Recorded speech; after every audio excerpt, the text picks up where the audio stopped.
Assalamualaikum semua, selamat pagi, salam Isnin, permulaan minggu. Di mana saya merasakan hari ini, Hanif. Lagi dah ya? Saya rasa macam, rasa tak banyak kereta. Selalu hari Isnin akan dikaitkan dengan jalan yang begitu, orang kata jam lah. Ya, sesak lah. Sesak, tapi hari ini kurang sesak. Monday Blues pun ada juga. Tapi tidak untuk orang-orang Selangor sahajalah ya. Sempena Hari Keputeraan Sultan Selangor pada hari ini. Jadi diberikan cuti umum. Tapi mungkin berbeza sikit lah Dayah. Sebab untuk orang yang bekerja di Selangor cuti. Tapi orang Selangor yang bekerja di KL tetap lagi kena kerja. Jadi itu perbezaannya. Jadi itulah memang ialah hari cuti, hari Isnin, permulaan minggu yang baru. Dan kita nak menzahirkan ucapan manfaat sembah jugalah kepada Duli Yang Maha Mulia Sultan Sharafuddin Idris Shah Al-Haj, Ibni Almarhum Sultan Salahuddin Abdul Aziz Shah Al-Haj, bersempena dengan Hari Keputeraan yang ke-78 Duli Yang Maha Mulia Sultan Selangor pada hari ini 11 Disember 2023. Ya, betul. Jadi apakah perancangan anda hari ini? Ada ke mana-mana ataupun rasanya hari ini adalah hari istimewa, saya rasa nak berehat saja kat rumah. Semua pun boleh, yang paling penting tak boleh ke mana-mana sebab kena bersama dengan kami di Syaridi. So hari ini kita ada banyak perkongsian. Tadi awak suruh orang ke mana-mana ada perancangan tapi tak boleh ke mana-mana pula. Habiskan dulu MHI, lepas tu baru boleh pergi jalan-jalan lah. Ya, betul. Okey, bila cakap tentang jalan-jalan dan juga hari cuti, maksudnya mungkin ramai yang meluangkan masa bersama keluarga, nak cari tempat-tempat untuk makan dan apa semua. Ini satu tempat yang istimewa, bukan sebab kami tak nak berkongsi di studio sajalah.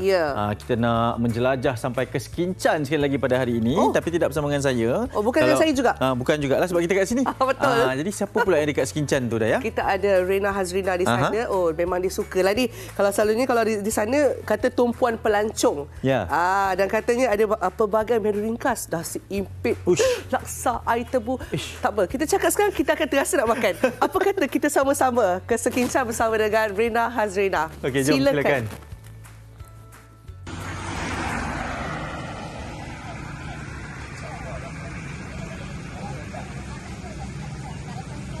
Udara pagi segar dalam suasana kampung ini pasti dapat memberikan aura yang positif.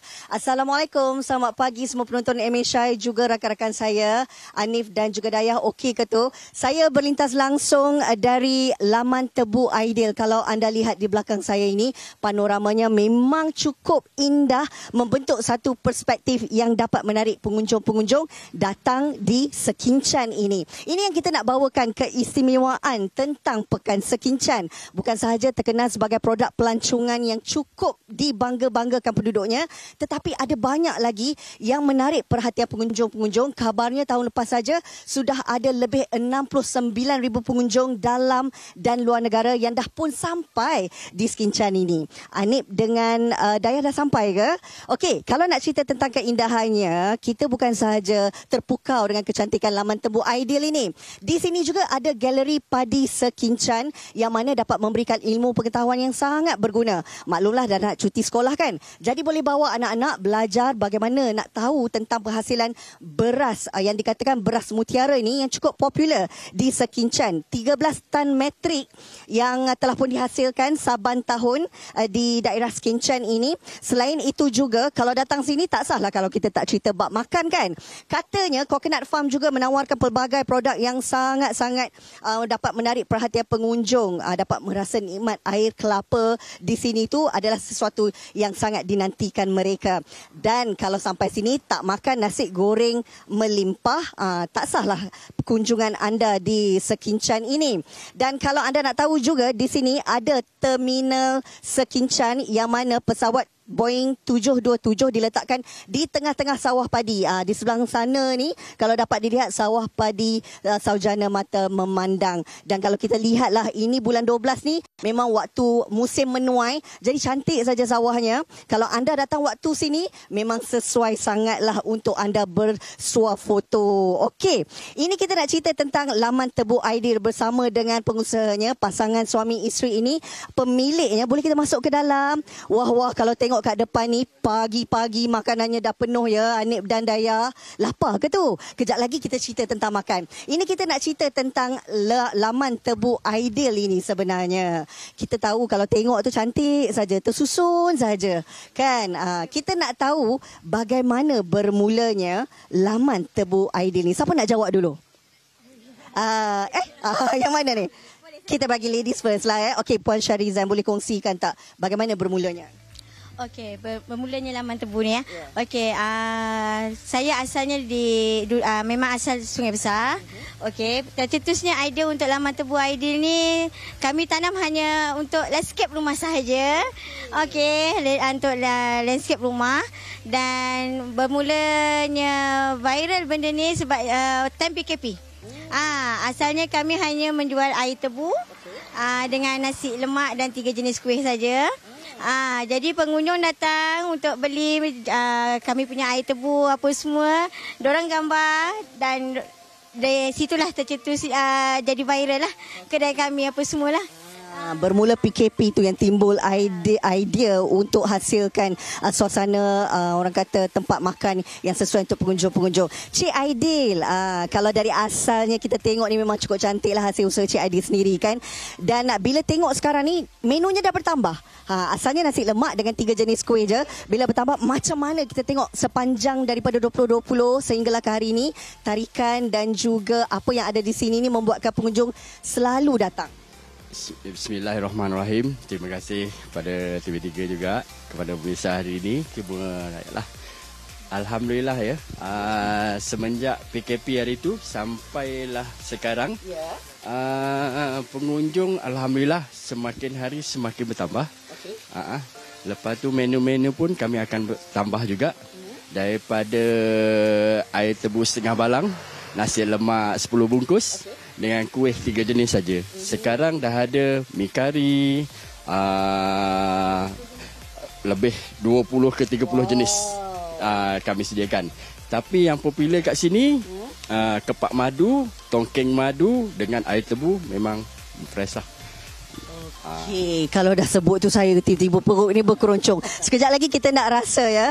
Ini antara hidangan yang ada. Kalau anda saksikan ni, saya nak minta tumpang lalu boleh. Hidangan ni memang sejak daripada awal pagi lagi memang pengunjung-pengunjung akan datang memilih lokasi untuk mereka bersarapan. Okey, saya tengok kat sini pun ada laman tebunya. Ada pasangan yang sedang makan sarapan. Boleh tak kalau kita nak bercakap? Assalamualaikum.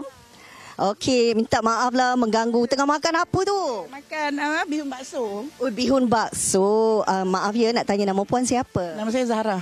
Puan Zahra. Okey, Puan Zahra asal dari mana? Asal dari Perlis. Dari Perlis no. Dari Perlis mai sini makan bakso.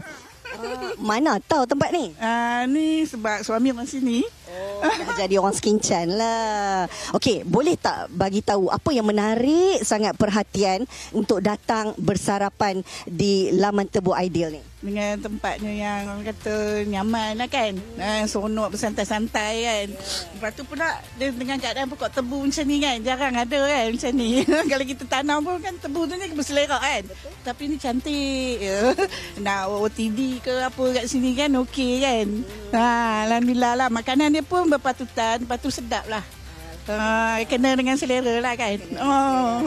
Baik, terima kasih Puan Zahra. Itulah yang dikatakan oleh Puan Zahra sebentar tadi kan. Ini suasana yang sebenarnya sangat mahal lah untuk kita ceritakan. Bukan sahaja dari segi makanannya yang enak, yang sedap, tetapi yang mahal itu adalah memori indah, kenangan yang anda bawa pulang. Contohnya di laman tebu Aidil sendiri. Kita nak berehat seketika, tetapi saya nak ingatkan semua penonton MHI termasuk rakan-rakan saya di sana, sekejap lagi kembali semula selepas ini kita kongsi apa makanan yang sedap kat sini. Semuanya di MHI seketika nanti.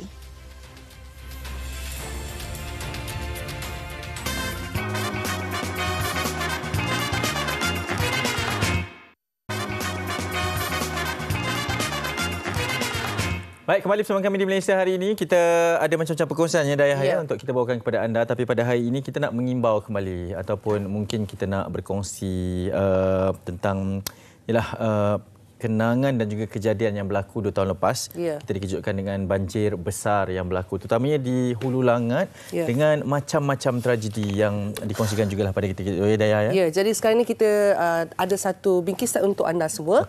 Untuk sama-sama kita saksikan tinjauan daripada pasukan kami, iaitu keadaan di Hulu Langat selepas 2 tahun kejadian banjir teruk yang berlaku. Sama-sama kita saksikan.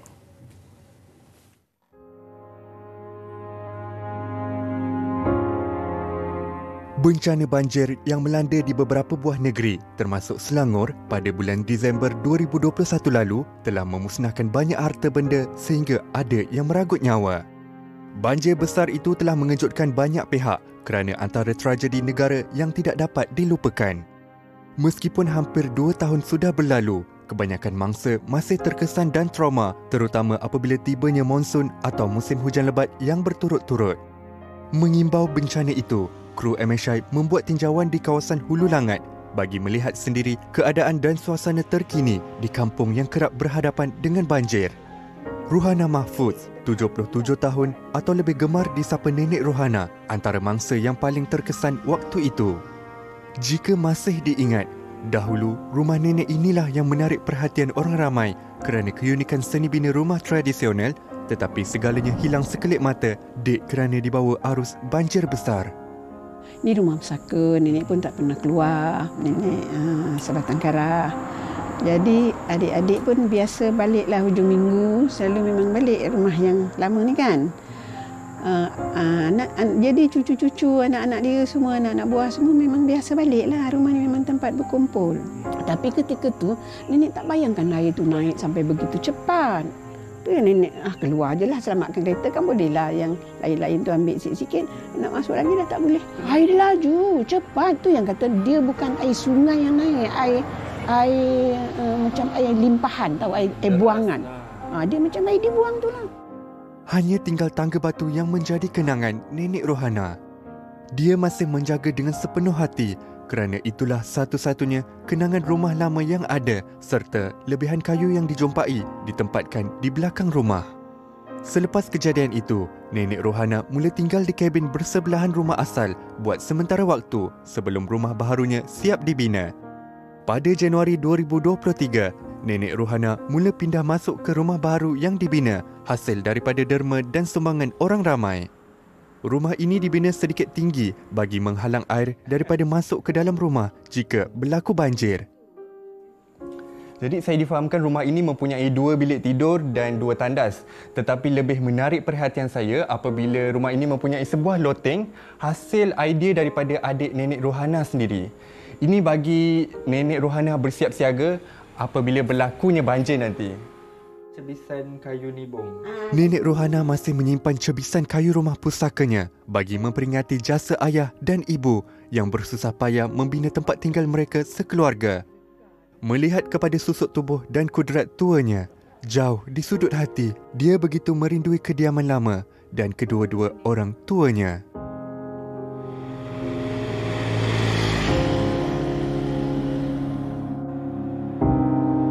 Muhammad Firdaus Bahli, 27 tahun, dia merupakan salah seorang daripada puluhan pemilik bengkel yang terkesan dengan banjir yang melanda Hulu Langat pada tahun 2021. Menurut Firdaus, banjir sering berlaku sejak dahulu lagi tetapi tidak diduga banjir besar itu meranapkan bengkelnya yang baru sahaja memulakan operasi pada hujung tahun 2020 itu. Mana tidaknya, air banjir pada malam tersebut sangat deras dan tinggi sehingga mereka sekeluarga terpaksa menyelamatkan diri di atas loteng rumah. Selepas kejadian, bisnes bengkel keluarga yang diusahakan mengalami kerugian yang mencecah puluhan ribu ringgit dan terpaksa dibangunkan semula secara berperingkat. Kalau bengkel memang terkesan banyak roboh. Lepas tu barang-barang baru masuk macam tu. Habis semua hanyut lah. Rosak, jangan cakap banyak rosak kerosakan tu. Motor customer tu customer ada yang faham dia orang ambil repair balik, repair bengkel lain balik repair sendiri kebanyakan. Pakcik cakap dulu pernah banjir besar tapi takkan tinggi. Paling-paling pun pinggang macam tu je. Tahu malam yang kejadian tu memang tinggi terus, air naik automatik sampai tinggi ke rumah. Air dia tahu macam ombak memang laju tak boleh nak lari mana. Dulu mungkin tak ada macam tu kan. Kalau sekarang ni hujan deret je mungkin tengok air sungai daripada air sungai. Kita memang tak ada alam. Tengok daripada air sungai Kalau air sungai tu naik kita standby Meneruskan tinjauan di kawasan sekitar Hulu Langat Batu 18 ini, hujan mula membasahi kawasan sekitar namun kami tetap meneruskan perjalanan ke lokasi berikutnya. Berhadapan Balai Polis Batu 18, terdapat sebuah kedai makan yang telah dibangunkan hampir 20 tahun. Roslini Yusof, 38 tahun, merupakan salah seorang pemilik restoran perusahaan keluarga yang diusahakan bersama-sama sejak daripada mula beroperasi. Dia masih ingat kesan banjir pada tahun 2021 itu. Masa banjir tu memang akak buka kedai, meniaga lagi hari tu. Ada customer? Ada. Dalam masa air para kaki tu ada lagi customer. Bila dah semakin naik, atas pun tak berhenti, tu baru tutup angkat barang-barang pun kadang-kadang tak ada tempat nak angkat dah. Cuma kita tutup lah pintu apa semua tu, api semua padam semualah, nak pindah pergi kat naik atas tu. Kalau dekat kedai ni paras air dekat bahagian betul. Akak. Paras leher? Ya. Kat sini. Oh, ada kesan lagi sikit. Ya, ada. Biarpun kerugian hampir RM60,000, Roslini tetap teguh meneruskan perniagaan kerana itulah sumber pendapatannya. Dia tidak mempunyai sebarang perancangan untuk membesarkan lagi restoran ini kerana perlu berdepan dengan sebarang kemungkinan berlakunya banjir besar kerana kawasan di belakang restoran itu laluan air. Kalau tambah atas macam mana pun, dia air kat belakang. Belakang dia mari kat bawah ni kena juga. Goyang atas lagi teruk lagi ada, dia akan jatuh. Memang lepas pada tu, semua orang keluarga Langat bila hujan 1 jam 2 jam, memang semua kat standby. Dia orang tak akan keluar pergi makan ke mana-mana, tak keluar pada rumah lah, jaga air.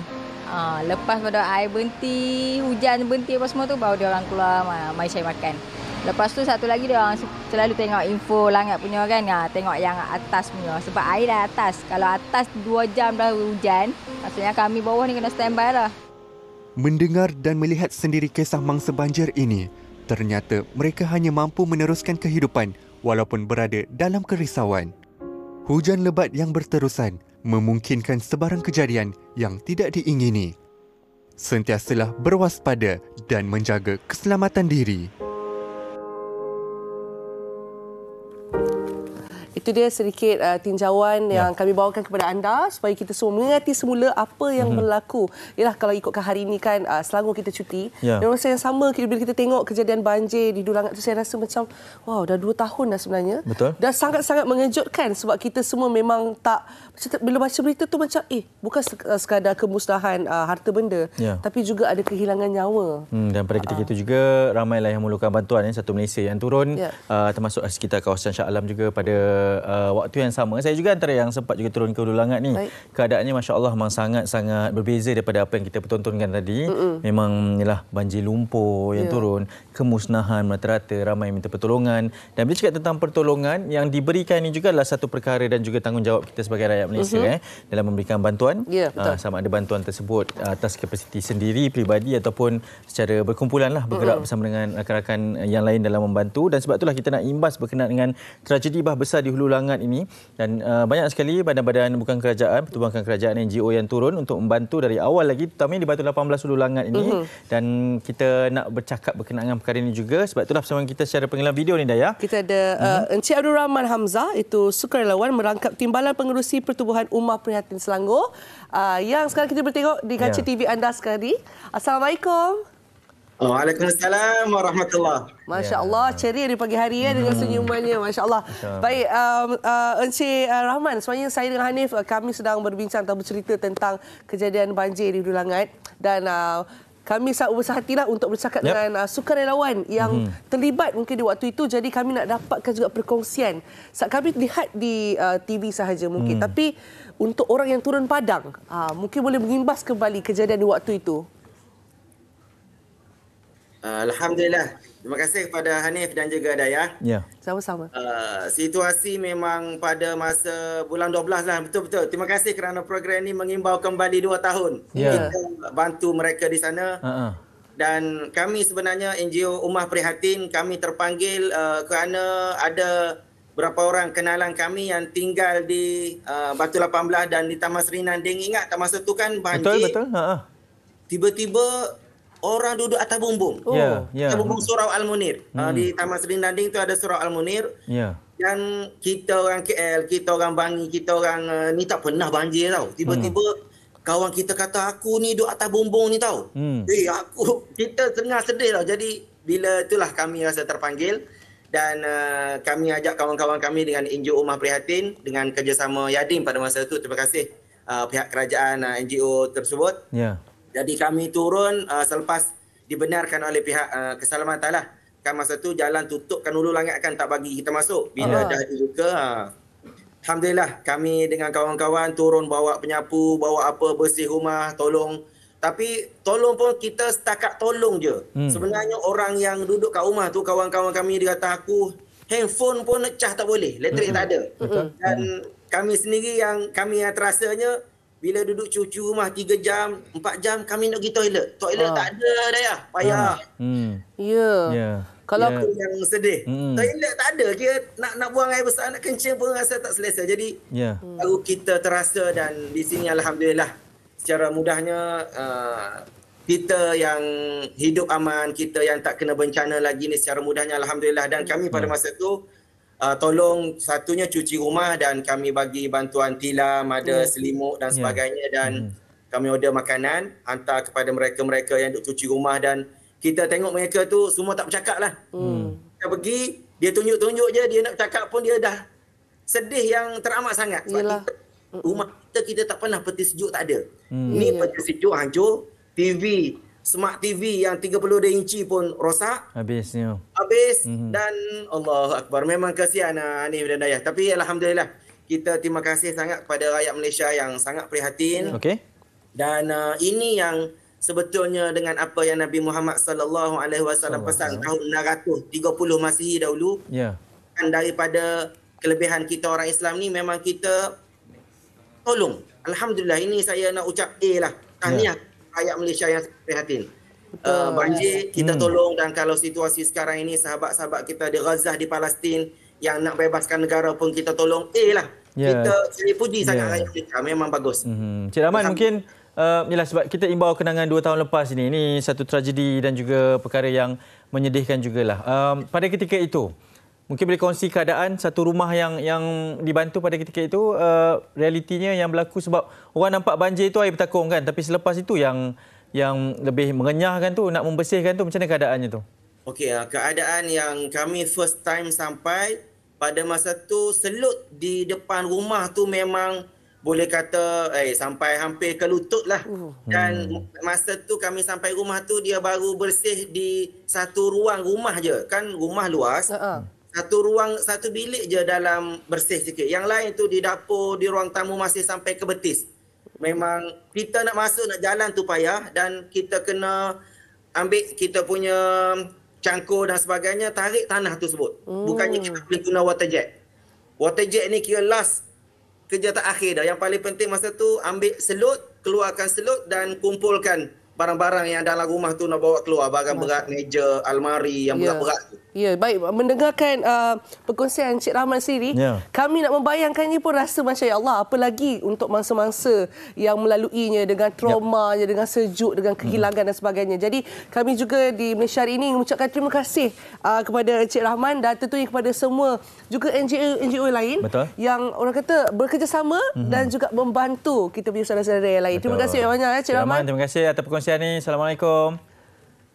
Assalamualaikum. Assalamualaikum warahmatullahi taala wabarakatuh. Wow, saya rasa kan bila kita dengar ni saya memberikan kita satu kesedaran ya Hanif dan saya tahu mesti bila dah berlaku begitu kita akan rasa trauma, rasa takutnya bila hujan lebat kan. Dah betul lagi kita tahulah ada jangkaan ramalan kaji cuaca setiap tahun, ada musim-musimnya, jadi bersedia sediakan payung sebelum hujan dan kita pun kena sentiasa sedia untuk memberikan bantuan pada bila-bila masa. Okey, itu perkongsian yang pertama. Kejap lagi banyak lagi perkongsian akan kami bawakan kepada anda. Rena pun nak cuba makanan nanti, jadi kena terus bersama kami di Malaysia hari ini, okey?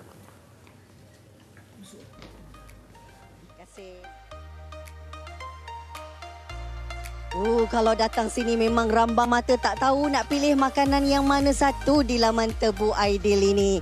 Ini dia kalau kita tengok ada lebih kurang 7 warung yang ada di sini menghidangkan pelbagai menu istimewa. Ada oden, ada soto, ada nasi impit, cucur udang, kuah kacang, kuih pau. Kita ada chicken ball, chicken chop, otak-otak, sata, mie.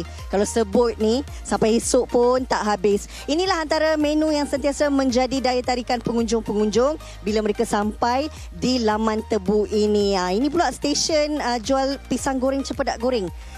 Bau dia pun memang cukup lah mengujakan saya pada ketika ini. Sambil-sambil hidangan anda nikmati di Laman Tebu Ideal ini, kita ada kumpulan seniman akustik. Lambai sikit seniman akustik. Mereka ini akan menghiburkan halwa telinga anda setiap hari jika anda berkunjung di Laman Tebu Ideal ini. Sebenarnya tujuan saya berjalan di sekitar tali air Laman Tebu ini, kita sebenarnya dah bersedialah dengan hidangan-hidangan. Tu dia penuh satu meja. Ailah, ini nak makan yang mana satu pun tak tahulah ya. Boleh pilih mana yang nak. Itulah tu. Geram pula tengok semuanya rasa nak makan. Okey, mungkin boleh cerita sikit. Dah sampai dah. Ini yang paling popular ni. Air tebu. Air tebu yang antara salah satu trademark dia lah kalau datang sini kan. Okey, kita nak tahu juga selain daripada air tebu yang sangat popular ini, apa lagi menu istimewa kat sini yang memang dinantikan? Okey, menu kat sini yang selalu dinantikan oleh para pengunjung adalah kepak ayam madu, tongking madu, laksa, mi kari dengan air tebu. Mi kari pun ada dua lah. Mi kari udang dengan mi kari udang lipan. Oh, mi kari udang lipan. Iya, betul. Kalau time-time kita makan ni memang ada je yang nak mengganggu nak makan rasa sama. Nak suruh saya rasa yang mana satu ni? Ikut selera. Okey. Sebab katanya yang menjadi tumpuan yang kata mi kari ya. Okey, kita cuba mi karinya lah ya. Walaupun sebenarnya pagi tadi kita dah rasa. Ini sajalah nak tunjuk depan Hanif dan Dayah dan juga penonton ya. Ini kita letak ke bawah sekejap. Okey. Kita rasa, saya rasa sekejap ya. Bismillahirrahmanirrahim. Uish, pekatnya Hanif dan Dayah. Tengok ni. Kita rasa dulu. Bismillahirrahmanirrahim.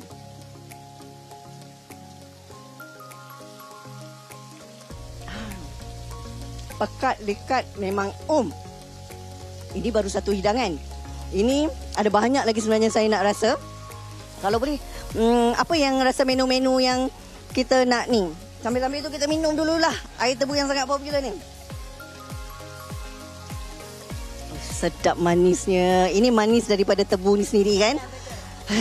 Hilanglah dahaganya yang sedap. Bukan tak sedap ya, Dayah, Hanif. Jangan marah. Lagi apa yang nak dirasa ni? Oh, tongkeng ayam. Kepak ayam. Oh, ini memang memerlukan sedikit kesabaran nak makan ni. Manis madunya terasa. Sedap sangat. Sedap sangat-sangat Hanif. Dayah, bukan nak cakap. Banyak sebenarnya menu yang kami nak bawakan sebenarnya. Nak rasa tapi tak sempat. Jadi saya bersama dengan penerbit lokasi. Kita ada Bat, kita ada jurukamera Adam dan juga technician kita Azhar Yusof yang akan habiskan semua ni. Jangan marah Kita kembali semula bersama rakan sukan saya. Jom jumpa makan.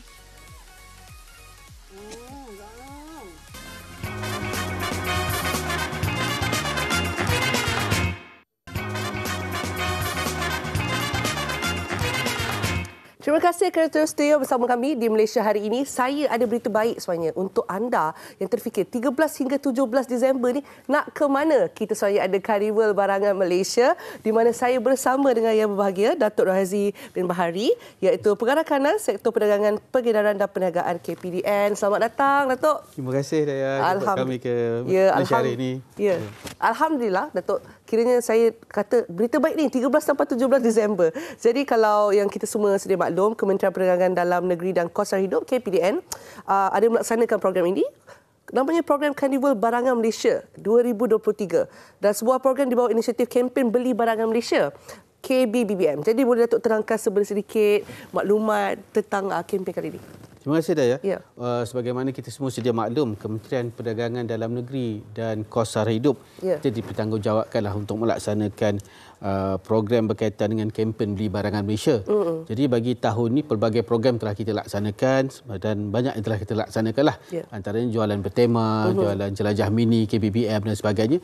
Dan kemuncaknya adalah program yang kita akan jalankan pada 13 hingga 17 Disember ni, iaitu program Karnival Barangan Malaysia yang akan diadakan di IOI Grand Exhibition dan Convention Center, IOI City Mall Putrajaya, tempat yang glamour ni. Dan insya-Allah pada majlis perasiman akan diadakan pada 14 Disember 2023, iaitu pada hari Khamis jam 3.30 petang, yang insya-Allah akan disempurnakan oleh Yang Amat Berhormat Perdana Menteri kita sendiri, Datuk Seri Anwar bin Ibrahim. Jadi saya kongsikan sedikit tentang beberapa pengisian yang telah dirancangkan sepanjang Karnival Barangan Malaysia ni. Keseluruhannya ada lebih kurang 8 program pengisian utama. Yang pertama biasalah segmen pameran dan jualan tu. Yang itu mesti ada. Yang paling orang akan serbu sekali. Dan kita ada 122 pempamer yang terdiri daripada usahawan sebanyak 109. Manakala bus-bus berkaitan agensi-agensi kerajaan dan juga agensi-agensi sokongan sebanyak 13. Jadi total keseluruhan ada 122 bus. Dan juga kita ada pelbagai aktiviti lah. Antaranya advokasi kepenggunaan, sesi padanan perniagaan, nanti saya akan terangkan lebih lagi. Boleh. Dan juga kita ada juga sesi perkongsian usahawan selebriti. Antaranya Datuk Fazli Latkop, Encik Azmi Zainal ataupun lebih kenal sebagai Bos Susu. Kita akan dan berapa lagi usahawan yang berjaya lah. Selain itu juga kita ada aktiviti-aktiviti pentas, tarian kebudayaan, pelbagai etnik, setiap hari satu. Ada persembahannya. Ada persembahannya. Saya ada satu kita nantikan. Dan juga kita ada wacana kerohanian pada sebelah malam Jumaat itu nanti. Dan juga kita macam biasa juga akan ada konsert pada hujung minggu, iaitu malam Sabtu dan juga hari Ahad malam. Hari Sabtu malam dan oleh artis-artis terkenal tanah air lah. Dan selain itu juga yang kita juga akan adakan nanti majlis penyampaian hadiah pertandingan video pendek KBBM. Yang ini telah disertai hampir 40 peserta yang kemukakan pertandingan mereka, sama ada dalam bentuk video dalam segi FB ataupun dalam bentuk Instagram lah.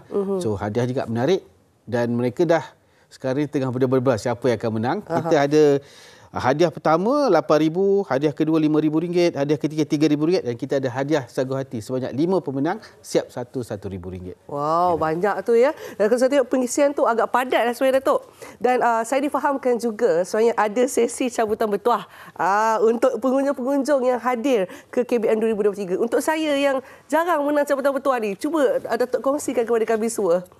InsyaAllah, macam saya jugalah, kita pun kadang-kadang susah nak. Tetapi untuk kali ini kita bagi peluang setiap hari, daripada 13 dan 17 kita ada cabutan bertuah harian. Ya, maknanya setiap hari ada 5 cabutan dan barangan-barangan merupakan semua barangan tempatan. Sama ada barangan elektrik, barangan perkakasan rumah dan sebagainya. Setiap hari ada dan kita juga ada hadiah utama. Hadiah utama merupakan pertama 2 buah motosikal sebenarnya. Yang pertama Modernas Pulsar NS200 dan juga kita ada Modernas Chris 110. Yang ini telah disumbangkan oleh pihak Modernas dan juga pihak Pro 2. Jadi kita dan juga ada beberapa hadiah lain lah. Kena datang tiap-tiap hari ni kalau nak menang cabutan bertuah harian, Datuk? Kena datang tiap-tiap hari untuk cabutan hadiah bertuah harian. Minimum pembelian kita ada syarat juga. Pembelian sebanyak RM100. So dah layak dah untuk memenangi cabutan hadiah harian. Manakala untuk hadiah utama kena minimum pembelian sebanyak RM250. Jadi akan dapat hadiah utama dan juga peluang untuk hadiah harian. Sambil berbelanja sambil mana tahulah kan bertuah. Baik Datuk, dan juga nak tahu siapakah pemain industri yang akan turut terlibat dalam Karnival Barangan Malaysia 2023 ni? Tahun ini kita ada lebih daripada 100 pempamer, kita nyatakan tadi, dan terdiri pelbagai kluster lah. Sama ada barangan, makanan, minuman. Dan kita ada yang utamanya adalah syarikat otomotif, seperti syarikat kita lah, Proton, Pro 2 dan juga Modernas akan buka pamerannya. Kita ada syarikat minyak, Petronas. Saya difahamkan pihak saya akan buat jualan khusus berkaitan dengan minyak pelincir. Jadi mat-mat motor, bomba motor, jangan lepaskan peluang untuk hadir dapatkan harga ni. Kita ada pelbagai lagi. Perabot, makanan dan minuman, fashion. Yang ini daripada kumpulan pereka fashion dari Malaysia, Bumi Putra Designer Association, MBDA. Syarikat-syarikat franchise tempatan yang boleh sharekan sini. Mokti, US Pizza, Old Town White Coffee, Tapaulah dan Little Caliph. Ini syarikat pendidikan. Dan juga kita ada daripada penerbitan, keperluan rumah, agensi permohonan. Siapa mereka? Saya akan datanglah. Kalau dah cerita dia tak surprise, tak betul. Okey Datuk, mungkin boleh kongsikan saranan atau mesej terakhir untuk semua yang menonton hari ini terhadap program Karnival Barangan Malaysia untuk mereka hadir mungkin. Yang terakhir sekali Datuk. Akhir sekali saya nak mohon semua dapat datang bersama-sama ke program ini. Yang program ini bukanlah satu yang kita katakan akhirnya karnival, tetapi yang paling penting adalah untuk kita menyokong produk barangan tempatan. Dan apabila kita banyak membeli barangan tempatan, maknanya ekonomi kita akan berlegar dalam kawasan kita. Betul. Jadi kita kurangkan pengeluaran. Setuju. Jadi kita sama-sama kena sokong barangan buatan Malaysia. Jadi terima kasih kepada Datuk sekali lagi sudi datang ke Malaysia hari ini. Saya harapkan semuanya lancar 13 sampai 17 Disember jangan lupa. Baik, dan terima kasih Datuk sekali lagi. Kita jumpa nanti 13 hari bulan insya-Allah. Insya-Allah. Terima kasih dia. Baik, untuk anda semua jangan ke mana-mana, selepas ini Hanif katanya ada perkongsian lagi untuk kita semua. Terus bersama kami dalam Malaysia hari ini.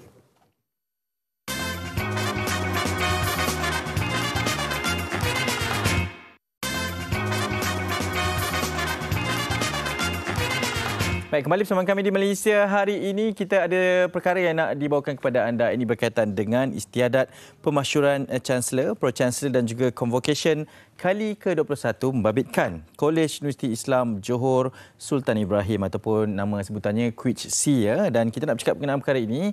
Sangat menarik, tinggal beberapa hari saja lagi untuk berlakunya istiadat ini.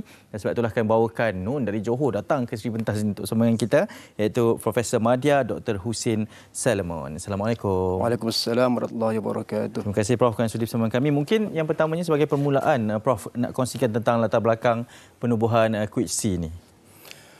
Okey, QUIC-C singkatan kepada Kolej Universiti Islam Johor Sultan Ibrahim. Nama asalnya adalah Marsah, Kolej Pengajian Islam dan Bahasa Arab. Itu nama asalnya.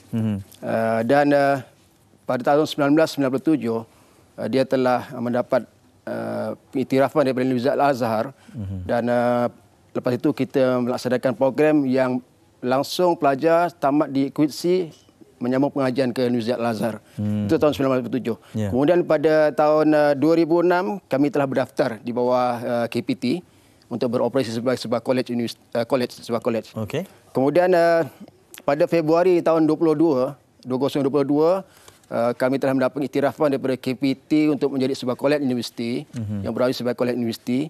Dan insyaAllah pemasyurannya akan dilakukan pada 13 Disember insyaAllah. Ya, dan mungkin kalau Prof boleh kongsikan sebelum kita nak ke pemasyuran nanti ni, kesinambungan QUIC-C ni dalam sistem pendidikan terutamanya di Johor, Prof. QUIC-C ini adalah merupakan titik tertinggi, tahap tertinggi pengajian Islam di Johor. Pasal pengajian Islam ataupun pendidikan Islam di Johor telah bermula selebih 100 tahun.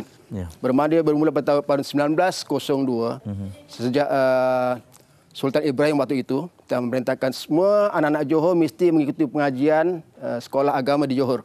Dan Islam malah bermula daripada TAJ. TAJ adalah Tadika Agama Johor. Kemudian mereka akan pergi sekolah agama dari darjah 1 hingga darjah 6. Kemudian mereka akan masuk ke sekolah khas selama 2 tahun. Dan di situlah kelompongannya. Selepas sekolah khas, mereka akan pergi ke universiti biasa menggunakan SPM. Oleh kerana itu, QUIC-C ditubuhkan bagi menampung kekosongan peringkat diploma. Maka itu QUIC-C telah ditubuhkan pada tahun tersebut.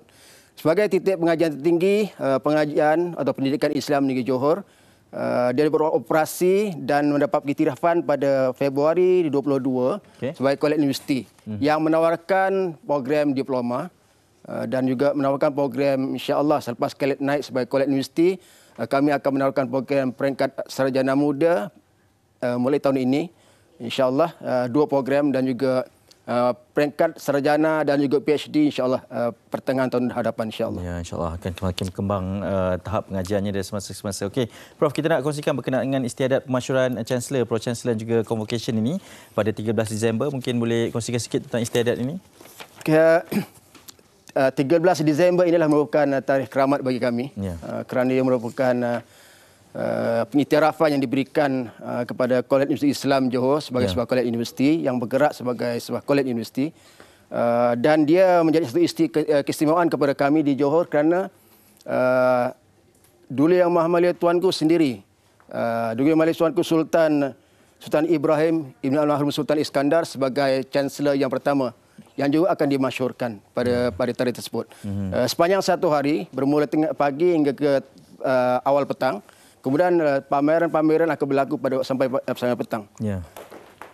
Dan itu antara pengisian istiadatnya tersebut dan juga akan dihadiri oleh ialah orang kuat di Johor jugalah. Prof, mungkin boleh kongsikan juga berkenaan dengan Hala 7 Kuitsi ini sebenarnya? Sebelum pada Hala 7, saya ingin terangkan sedikit lagi tentang pengisian yang lebih detail. Yeah. Di situ kita akan ada 3 pengisian utama. Yang pertama, pemasyhuran college universiti sebagai college universiti yang kita terima pengiktirafan daripada KPT pada Februari yang tahun 2022. Yeah. Dan kemudian yang kedua adalah pemasyhuran Duli Yang Maha Mulia Tuanku sebagai Chancellor yang pertama di Kuitsi. Dan pemasyhuran Duli Yang Amat Mulia Tuan Tengku Mahkota Johor sebagai Pro Chancellor yang satu, dan juga Tan Sri Datuk Dr. Azmi Rohani sebagai Pro Chancellor yang kedua. Jadi kemudian baru ada penyampaian sijil diploma pada sidang yang kedua kepada lebih kurang 500 orang pelajar Kuitsi yang berjaya. Okey, dan seterusnya mungkin jelah selepas daripada istiadat tersebut akan ada Hala 7 ini juga, Prof. Ya. Hala 7 ini Kuitsi ini insya-Allah kita akan bergerak, dan terima kasih kami sangat ucapan kepada Duli Yang Maha Mulia Tuanku, juga kepada Duli Yang Amat Mulia Tengku Mahkota Johor, juga kepada Kerajaan Negeri yang amat berhormat Menteri Besar, pihak MAH, Jabatan Agama Islam Negeri, yang sentiasa mendukung perkembangan Kuitsi, dan itu yang kami harapkan untuk akan datang. Dan insya-Allah Hala 7-nya sangat jelas, kami akan bergerak ke hadapan, berkembang untuk menjadi universiti yang pengiktirafan bukan setakat peringkat lokal, tapi insya-Allah antarabangsa. Jadi program-program yang dibina sekarang ini adalah program yang akan mencakupi pelajar daripada luar negara. Termasuk kami mencadangkan untuk program, nanti ada program yang ada khusus master MA tentang Imam Syafi'i, pengkhususan untuk mazhab Syafi'i. InsyaAllah pada tahun hadapan. Baik, itu sangat menarik itu, dan mungkin ialah banyak lagi perkembangan lain yang boleh dikongsikan juga berkaitan dengan Kuitsi ini. Ini yang kami kongsikan kepada anda untuk istiadat pemasyhuran Chancellor, Pro Chancellor dan juga Convocation kali ke-21. Prof, semoga berjaya kita ucapkan. Semoga setiap perjalanan juga lancar untuk diadakan istiadat pemasyhuran Chancellor, Pro Chancellor dan juga Convocation kali ke-21 ni. Okey, itu perkongsian kami bawakan kepada anda, dan sekarang ni saya nak bagi kepada Dayah ni sebab katanya dia bersama dengan seorang tetamu kita, dan Asyik duk cakap tak apa. Apa yang tak apa tu, Dayah? Memang tak apalah Hanif. Hanif boleh duduk kat situ sebab tak apa. Sebab saya bersama dengan penyanyi yang tak apa kat sebelah saya. Kita bersama dengan Mia Harry. Hai, Ya Dayah. Assalamualaikum. Assalam. Ya Allah, saya tengok awak macam Allah sejuk mata memandang. Alhamdulillah. Baik, kita sama seorang penyanyi yang saya rasa semua orang macam tak sabar. Macam, Mia Harry, lagu ni tak apa ni baru keluar lagi katanya. Betul, Mia? Dah 2 bulan dah. 2 bulan? Baru lagi lah, kira baby lagi kan? Adakah ini pertaruhan pertama awak sebagai solo, lagu solo, single? Kalau untuk solo, kira my first comeback lah. First comeback okey. So macam mana boleh datang? Awak dah comeback juga. Terkejut saya. Jangan lupakan saya. Jangan Asyik tak apa aja. Okey, silakan. Saya cakap, adik tak apa, jangan masuk. Tapi awak masuk juga. Bagilah Chan. Okey. Jadi Mia ni katanya lagu ni baru rilis 2 bulan. Tapi kalau kita tengok di belakang video klipnya semua, wah. Ini lagu putus cinta ke apa yang tak apa ni? Itulah macam galau je ni. Ini lagu putus cinta tapi kena move on. Pasal tu dia tak apa? Pasal tu tak apa. Kalau kena tinggal tak apa. Nak cari lain pun tak apa. Tak apa.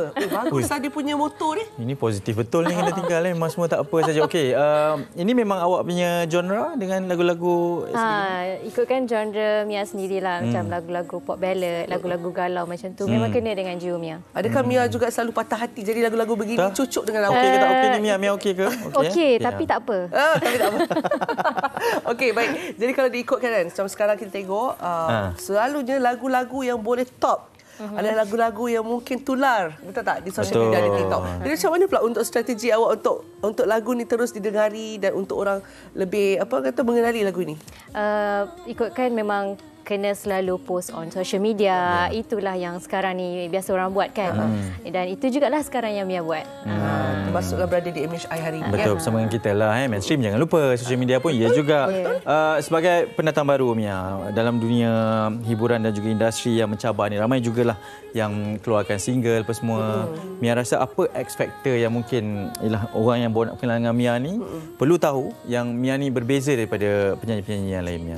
Mia tak tahu nak cakap macam mana, tapi Mia rasa macam Mia rasa Mia ada kelainan sendirilah yang tersendiri, yang ada seseorang, ada setengah orang suka. Okey. Tapi tak tahu nak cakap ekspektasi macam mana. Maksudnya di hati dan di mata orang. Boleh nampak lah. Mendengar betul. Tak apa. Nanti boleh cari ekspektasi tu. Begitu. Senang sini ya. Cik tak apa je semua. Mia, all the best. Kejap lagi akan mentaruhkan single yang bersama kita untuk penutup kita pada hari ini. Ini hari cuti tu Mia. Jadi Mia memang kena perform betul-betul untuk menghiburkan orang cuti kat rumah tu. Okey. Kat mana nak follow ni Mia? Okey, boleh follow dekat Instagram Mia, MYAHERRY _ ataupun dekat TikTok Mia Heri juga. Biar Heri itu namanya. Jadi jangan lupa untuk saya. Sebenarnya kejap lagi kita akan dengar Mia ni nyanyi untuk menangkap hati-hati anda. Tak apalah. Tak apa. Yang itu jangan tak apa tu kena dengar. Okey, baik. Tak apa. Alright. Jadi Mia kejap lagi awak akan nyanyikan. Tapi sebelum tu kami nak ucapkan terima kasih kepada semua yang menonton kami. Selamat bercuti bagi yang bercuti. Ya, betul. Yang kena kojor tu kojor lah ya. Macam mana tak? Dah semua tak kojor kat Selangor. Okey. Besok kita akan ada perkongsian berkaitan dengan peraturan-peraturan makanan 1985. Jadi kena terus bersama dengan kami di Malaysia hari ini. Okey, Assalamualaikum semua. Silakan.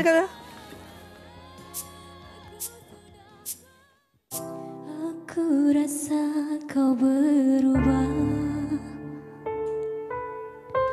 seperti orang yang tak ku kenal. Mungkinkah ada orang yang lain yang mampu membuatmu lebih bahagia? Aku takkan menahanmu untuk terus tetap bersamaku. Ku juga mau engkau bahagia, meskipun hatiku ini yang harus terluka. Jika kau ingin pergi, tak apa. Jika harus berpisah, ku tak apa. Aku sudah berusaha mencintai kamu sepenuh hatiku. Aku takkan memaksamu untuk terus tetap bersamaku. Ku juga mau engkau bahagia, meskipun hatiku ini yang harus terluka.